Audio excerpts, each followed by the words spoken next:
తిరుమల పవిత్రతను దెబ్బతీసి హిందూ ధర్మాన్ని భ్రష్టు పట్టించేలా భూమన కరుణాకర్ రెడ్డి కుట్రలు చేస్తున్నారని జగ్గంపేట ఎమ్మెల్యే టీటీడీ బోర్డు సభ్యులు జ్యోతుల నెహ్రూ మండిపడ్డారు. కాకినాడ జిల్లా జగ్గంపేటలో తెలుగుదేశం పార్టీ కార్యాలయంలో ఎమ్మెల్యే టీటీడీ బోర్డు సభ్యులు జ్యోతుల నెహ్రూ మీడియా సమావేశం ఏర్పాటు చేసి మాట్లాడుతూ కూటమి ప్రభుత్వం అన్ని మతాలను గౌరవిస్తూ సెక్యులరిజాన్ని ప్రోత్సహిస్తుందని, దానికి నిదర్శనం కూటమి ప్రభుత్వం పాస్టర్ సోదరులందరినీ గౌరవిస్తూ నెలకు 5,000 రూపాయలు గౌరవ వేతనం ఈరోజు విడుదల చేయడం జరిగిందని, నిర్ణయం తీసుకున్న 3 నెలల్లోనే ఈ కార్యక్రమాన్ని అమలులో పెట్టడం కూటమి ప్రభుత్వ విజయమని అన్నారు.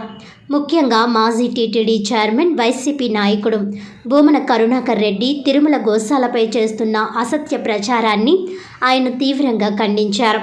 తిరుమల పవిత్రతను దెబ్బతీసి హిందూ ధర్మాన్ని భ్రష్టు పట్టించడానికి అసత్య ఆరోపణ చేస్తున్నారని అన్నారు. తిరుమల తిరుపతి దేవస్థానానికి 3 గోశాలలు ఉన్నాయని, ఒకటి తిరుమలలోను, రెండోది పలమనేరులోను, మూడవది తమ్మయ్యపాలెంలోనూ ఉన్నాయని, 1956లో టీటీడీ గోశాల ఏర్పాటు చేసిన దగ్గర నుండి నెలకు 12 గోవులు ఈ 3 గోశాలల్లో చనిపోతున్నాయని, నెలకు 15 గోవులు గోశాలలో పుట్టడం, దానం ఇవ్వడం ద్వారా వస్తున్నాయని, గోశాల ఏర్పాటు చేసిన దగ్గర నుండి ఇదే జరుగుతుందని ఆయన తెలియజేశారు. వచ్చే బోర్డు మీటింగ్లో అసత్య ఆరోపణలు చేస్తున్న భూమన కరుణాకర్ రెడ్డిపై క్రిమినల్ చర్యలు తీసుకోవాలని డిమాండ్ చేస్తామని అన్నారు. ఈ కార్యక్రమంలో ఎస్వీఎస్ అప్పలరాజు, మారిశెట్టి భద్రం, జీను మణిబాబు, జాస్తి వసంత్, బొద్దిరెడ్ల సుబ్బారావు, బద్ది సురేష్, గండే కాశీ విశ్వనాథ్, సాంభక్తుల చంద్రశేఖర్, కోడూరి రమేష్ తదితరులు పాల్గొన్నారు. సందర్భంగా మన నియోజకవర్గ ప్రజలందరికీ కూడా నా శుభాకాంక్షలు తెలియజేసుకుంటూ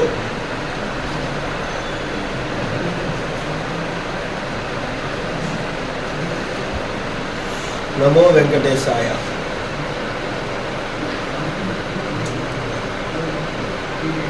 సెక్యులర్ వ్యవస్థను గౌరవించేటటువంటి ఒక కూటమి ప్రభుత్వంగా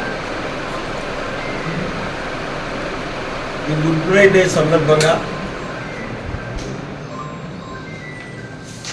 రాష్ట్రంలో ఉన్నటువంటి ఫాస్టర్ సోదరులందరికీ కూడా నెలకే 5,000 రూపాయల చొప్పున పారితోషికం ఈరోజు రిలీజ్ చేయడం జరిగింది. అది నిర్ణయం తీసుకున్నటువంటి 3 నెలలకి వర్తింపజేస్తూ ఒక్కొక్క పాస్టర్కి కూడా 35,000 రూపాయలు ఇవాళ కూటమి ప్రభుత్వం ఇవ్వడం జరుగుతుంది.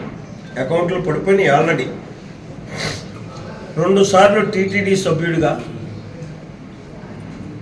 2 సార్లు టీటీడీ చైర్మన్గా, ఏ రకమైనటువంటి నైతిక విలువలు లేనటువంటి, అర్హత లేనటువంటి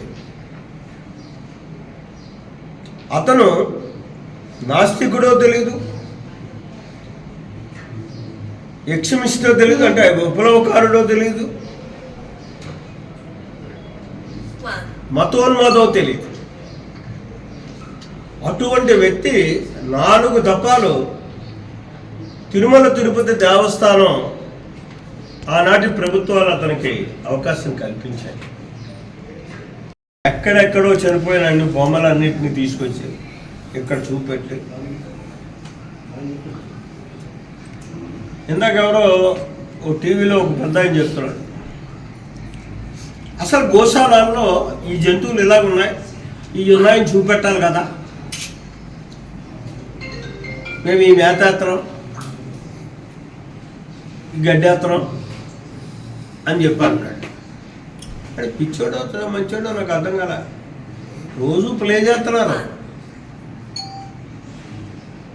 చనిపోయిన వాటిని చూపెడుతున్నారు, బాగున్న వాటిని చూపెడుతున్నారు. ఆయన కనపడటం లేదేమో. ఇవన్నీ గొడవ ఎందుకు? నిన్ను రమ్మన్నారు కదా. ఏ వ్యక్తి అయితే ఆరోపణ చేశాడో కరుణాకర్ రెడ్డి, ఆ కరుణాకర్ రెడ్డి గారు దర్జాగా గోశాలకు వెళ్ళి పరిశీలించి వాస్తవాలను తెలుసుకోవచ్చు కదా. ఏమైనా రుగ్మతలతోటి జబ్బులతోటి ఉన్నటువంటి వీటన్నిటిని తమ్మయ్య పాలనలో పెడతారు. ఇక్కడ యావరేజ్ను చూసుకుంటే నువ్వు చైర్మన్గా ఉన్న దగ్గర నుంచి ఇయ్యాలకి లెక్క చెప్తున్నాను నేను. కావాలంటే ఛాలెంజ్ చేస్తాను, నీ లెక్క ఒకసారి చూసుకో. ఛాలెంజ్ అంటే నేను వెళ్తానని నిన్నట్లో పారిపోవడం కాదు. లెక్కల్లోకి వెళ్దాం. యావరేజ్ నెలకి 12 పశువులు చనిపోయేటటువంటి పరిస్థితి ఉంటుంది ఈ 3 గోశాలలో కూడా. ఎందుకంటే లైవ్ స్టాక్ అది, పిల్ల పుడుతుంది, అక్కడ వెంటనే అనారోగ్యం వల్ల అక్కడే చనిపోవచ్చు. అది మనం గ్రామాల్లో మన ఇళ్ళ దగ్గర చూసుకోవట్లేదా? ఏంటది, దానికి ఏదో తేడా వస్తే చనిపోతుంది. అంతేకాదు, తనకు విప్లవకారుల ఆదర్శ భావాలు ఉన్నటువంటి వ్యక్తిగా వెళ్ళి దండలు మార్చుకుంటాడు, హిందూ సాంప్రదాయాన్ని నమ్మనంటాడు. సరే, అది తన వ్యక్తిగత విషయం అనుకుందాం. అతను టీటీడీ చైర్మన్ చేసిన తర్వాత మనిషిలో మార్పు రావచ్చు. ఇప్పుడు నేను గతానికి ఇవాటికి నాలో చాలా మార్పు వచ్చింది. ప్రజాసేవే నిరంతరం చెయ్యాలి అనేటటువంటి ఆలోచనతో ఉండేవాడు. ఇవాళ ప్రజాసేవతో పాటు మాధవ సేవ కూడా చెయ్యాలి అనేటటువంటి మార్పు నాలో వచ్చింది. ఎక్కడుందో తెలీదు, ఎలా నిర్వర్తిస్తున్నారో తెలీదు.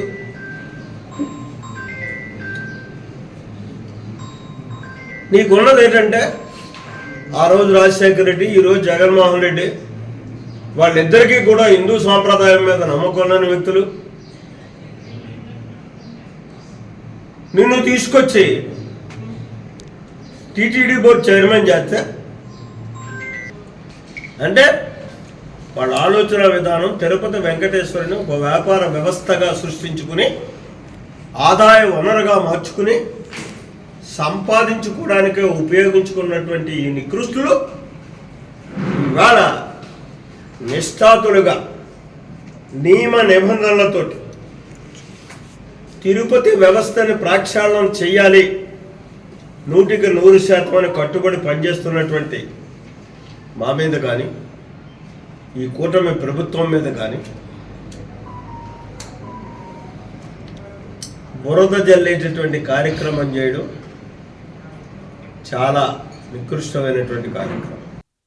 కాకినాడ జిల్లా అనపర్తి నియోజకవర్గం పెదపూడి మండలంలో పలు సీసీ రోడ్లకి ఎమ్మెల్యే నలిమిలి రామకృష్ణారెడ్డి శంకుస్థాపనలు చేశారు. ఈ సందర్భంగా ఎమ్మెల్యే నలిమిలి రామకృష్ణారెడ్డి మాట్లాడుతూ పెదపూడి మండలం చింతపల్లి గ్రామంలో 25 లక్షల రూపాయలతో 2 సీసీ రోడ్ల నిర్మాణానికి శంకుస్థాపన, 7.60 లక్షల రూపాయలతో 4 గోశాలలు, పశువుల త్రాగునీరు నిల్వ ఉంచు తొట్టె నిర్మాణానికి శంకుస్థాపన చేయడం జరిగిందని, పెదపూడి మండలం గండ్రేడులో 20 లక్షల రూపాయలతో 2 సీసీ రోడ్ల నిర్మాణానికి శంకుస్థాపన, 7.25 లక్షల రూపాయలతో నిర్మించిన 3 గోశాలలు, పశువుల త్రాగునీరు నిల్వ ఉంచు తొట్టె నిర్మాణానికి శంకుస్థాపన చేయడం జరిగిందని తెలిపారు. పెదపూడి మండలం పుట్టకొండ గ్రామంలో 13 లక్షల రూపాయలతో 2 సీసీ రోడ్ల నిర్మాణానికి శంకుస్థాపన, 5.90 లక్షల రూపాయలతో నిర్మించిన 3 గోశాలలు, పశువుల త్రాగునీరు నిల్వ ఉంచు తొట్టె నిర్మాణానికి శంకుస్థాపన చేయడం జరిగిందని, పెదపూడి మండలం కాన్రేగుల గ్రామంలో 10 లక్షల రూపాయలతో 2 సీసీ రోడ్ల నిర్మాణానికి శంకుస్థాపన, 3.10 లక్షల రూపాయలతో నిర్మించిన 1 గోశాల, 2 పశువుల త్రాగునీరు నిల్వ ఉంచు తొట్టె నిర్మాణానికి శంకుస్థాపన చేశామని తెలిపారు. పెదపూడి మండలం సహపురం లంకలో 30 లక్షల రూపాయలతో సీసీ రోడ్ల నిర్మాణానికి శంకుస్థాపన, అలాగే 7.25 లక్షల రూపాయలతో నిర్మించిన 3 గోశాలలు, పశువుల త్రాగునీరు నిల్వ ఉంచు తొట్టె నిర్మాణానికి శంకుస్థాపన చేశారు. ఈ కార్యక్రమంలో పెదపూడి మండలం ఎన్డీఏ నాయకులు, కార్యకర్తలు, అభిమానులు, తెలుగు మహిళలు పాల్గొన్నారు.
उधर चला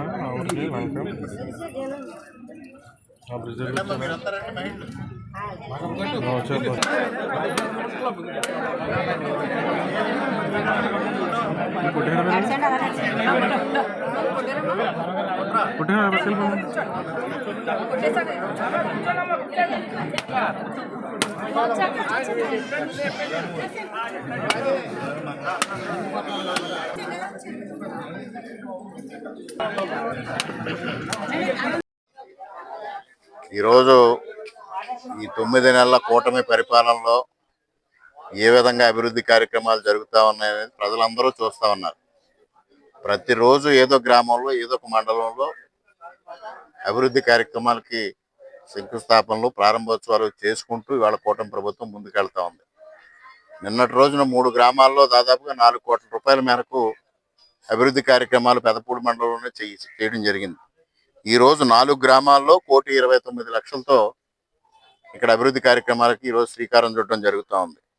అదేవిధంగా ఏదైతే ఈ గ్రామాలకు సంబంధించిన ఇంటర్నల్ రోడ్స్, లింక్ రోడ్స్, అవి కూడా దాదాపుగా పెద్దాడి నుంచి గండేడు కుమారప్రియం అంటే ఈ గ్రామం మీదకి వెళ్ళేది 2,30,00,000, కాండ్రేగుల నుంచి గుబ్బలవారిపాలెం 35,00,000, అదేవిధంగా పైన వంతెన దగ్గర నుంచి మెళ్ళూరు వెళ్ళేది 35,00,000, అదేవిధంగా చింతపల్లి పైన ఇవన్నీ లింక్ రోడ్స్ దాదాపుగా ఈ మండలంలోనే గత 9 మాసాల్లో 2 విడతలుగా సీసీ రోడ్లు 4 కోట్లు ఇవ్వడం జరిగింది. అదనంగా లింక్ రోడ్స్ 4-5 కోట్లు ఇవ్వడం జరిగింది. ఇది కాకుండా గొల్లల మావిడాడులో ఆర్ఎన్బి రోడ్కి 90 లక్షలు ఇవ్వడం జరిగింది. ఈ విధంగా నియోజకవర్గం మొత్తం పైన ఈ 9 నెలల కాలంలో 90 కోట్ల రూపాయల మేరకు అభివృద్ధి కార్యక్రమాలు చేశాం. వైసీపీ నాయకులు వాడికి పాపం సంక్షేమానికి అభివృద్ధికి తేడా తెలీదు. గతంలో చేశామని మాట్లాడారు. నేను ఒకటే వాళ్ళని అడుగుతా ఉన్నా, మీరు 5 నెలల కాలంలో చేసిన అభివృద్ధి ఏంటి, ఇవాళ ఈ 9 నెలల్లో జరిగిన అభివృద్ధి ఏంటి? దానికి చర్చకు మీరు రెడీయా? అనవసరమైన విషయాల మీద అప్రస్తుత ప్రసంగాలు, అప్రస్తుత వీడియోలు ఇవి కాదు. ఏదైనా నిర్మాణాత్మకంగా సూచనలు సలహాలు ఇచ్చి ప్రతిపక్షంగా మీ బాధ్యత నిర్వర్తించండి, లేదా మిన్నకుండండి. మీకు చేతగాని పని వాళ్ళు మేము చేస్తా ఉన్నాం, చేసి చూపిస్తా ఉన్నాం. మీరు ఎక్కడికక్కడ ఆ రోడ్లను బ్లాక్ లిస్ట్ లో పెట్టారు, ఈ రోడ్లకు నిధులు రావు, అక్కడికి నిధులు రావు అని మాట్లాడారు. ఇవాళ ఎందుకు వస్తున్నాయి నిధులు? వరదలా వస్తున్నాయి నియోజకవర్గానికి. ఎందువల్ల అనేది అడుగుతా ఉన్నా. ఇవాళ కూటమి ప్రభుత్వం లక్ష్యం ఒకటే, రాజకీయాలకు అతీతంగా, పార్టీలకు అతీతంగా నియోజకవర్గాన్ని అభివృద్ధి చేయాలి, గ్రామాలను అభివృద్ధి చేయాలని ఏకైక లక్ష్యంతో ముందుకు వెళ్తా ఉన్నాం. ప్రజలందరూ కూడా సహకరించండి. ఎటువంటి ఇబ్బంది లేదు. మీకున్న సమస్యలను నేరుగా తెలియజేయండి. తప్పనిసరిగా వాటి పరిష్కారానికి ప్రయత్నం చేస్తాం. 90% పరిష్కారం కూడా చేస్తామని సందర్భంగా తెలియజేస్తా ఉన్నా. వక్ఫ్ బిల్ సవరణను వ్యతిరేకిస్తూ జగ్గంపేట ముస్లిం జేఏసీ ఆధ్వర్యంలో సున్నీ జామియా మసీదు నుండి మెయిన్ రోడ్ వరకు ముస్లింలు నిరసన ర్యాలీ నిర్వహించారు. ఈ సందర్భంగా ఉమ్మడి తూర్పుగోదావరి జిల్లా మాజీ వక్ఫ్ బోర్డు అధ్యక్షులు ఎస్ఏ గఫూర్ మాట్లాడుతూ వక్ఫ్ బోర్డు బిల్లు సవరణ సరికాదన్నారు. ముస్లింల హక్కులకు భంగం కలిగించే విధంగా ఉన్న వక్ఫ్ బోర్డు సవరణ బిల్లును రద్దు చేయాలని, కేంద్ర ప్రభుత్వం వక్ఫ్ బోర్డు సవరణ బిల్లును తక్షణమే విరమించుకోవాలని డిమాండ్ చేశారు. ముస్లిం ప్రజల హక్కులను కాలరాసే విధంగా విలువైన వక్ఫ్ ఆస్తులను కాజేయాలనే దురుద్దేశ్యంతో కేంద్రంలోని బీజేపీ ప్రభుత్వం ఈ సవరణ బిల్లును తీసుకువచ్చిందని వారు ఆరోపించారు. ప్రజాస్వామ్యంలో ప్రతిపక్షాల అభ్యంతరాలను పరిగణలోనికి తీసుకోవడం ఇదే మొదటిసారని అన్నారు. మొండిగా ఈ బిల్లును బీజేపీ ప్రభుత్వం తీసుకురావడం అప్రజాస్వామికమని అన్నారు. దీన్ని ఎట్టి పరిస్థితుల్లో కూడా అంగీకరించబోమని హెచ్చరించారు. దేశంలో ముస్లింలు కూడా భాగస్వాములేనని పేర్కొన్నారు. కేంద్ర ప్రభుత్వం ఈ బిల్లును తక్షణమే విరమించుకోవాలని వారు డిమాండ్ చేశారు. ఈ కార్యక్రమంలో president Sheikh Arif, vice president doctor Basha, secretary Sheikh Rehman, MD Ibrahim, Sheikh Mohiddin, SK Wali, MD Khaja, MD Jani, Sheikh Alisha, Sheikh Meerasha తదితర ముస్లిం సోదరులు పాల్గొన్నారు.